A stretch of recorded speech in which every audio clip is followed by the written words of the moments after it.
allow me to introduce you to the brand new 690 bhp Lamborghini Aventador LP 704. Not perhaps the most ethical car that we will test this year, but it's easily one of the fastest cars we will test this year, and it's definitely one of the loudest.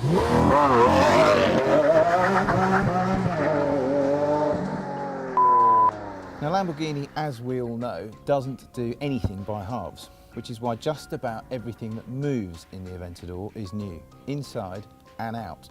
But as with any Lamborghini, the bit that matters most is the engine.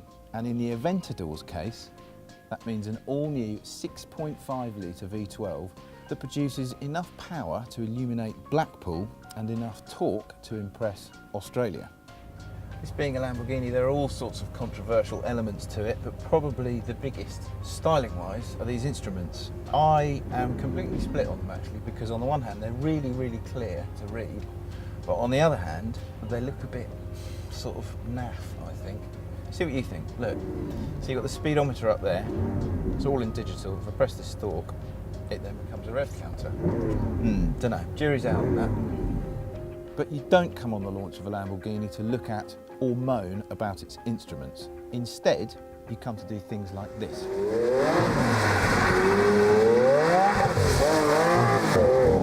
We can come back in a while to what this car is like on the track. For the time being, we're just going to concentrate on the road, which is a real privilege actually, because I don't think that as yet anyone else has been allowed to drive it on the road. And it is difficult to know quite where to start because it's pretty special, everything it does, this car, except for ride well. As you can tell from Mr. Cameraman there bouncing up and down, this is not a particularly comfortable car.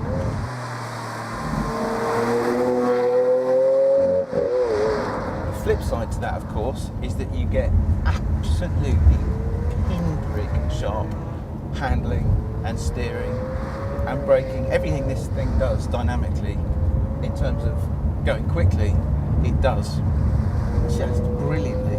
The turning is immense on this car. The brakes really are out of this world. You will not come across a better set of brakes in a road car than this. The grip and the traction is off the dial. I mean, it's not just the fact that it's four-wheel drive. This thing is stuck to the road like glue.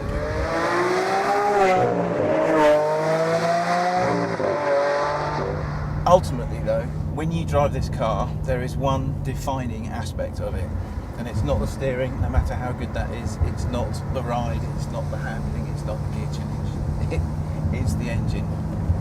6.5 litres of V12 engine has to dominate the driving experience, no matter how good the rest of the car is, and this is why.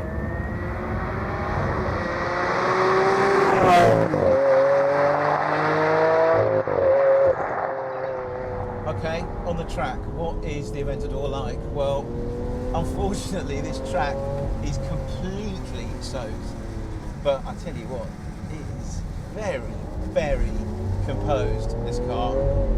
Very quick, amazingly agile for such a big, I was about to say heavy, but of course it's actually not that heavy because of the carbon tub. It only weighs as much as a 3 Series. And it has 690 bhp. The brakes are monster. They really are fantastic brakes. Gear change. Let's talk a little bit about the gear change. On the road it's good, it's great. But on the track, I mean, it's not a patch on a 458 dual clutch or a McLaren MP 412C.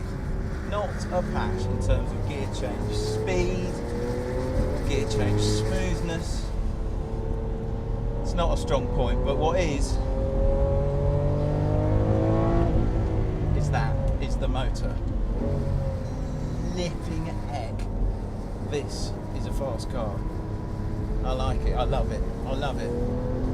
I love the pomp, I love the noise, I love the drama. Not sure about the price, £250,000. So conclusions, what do we actually think about the Aventador?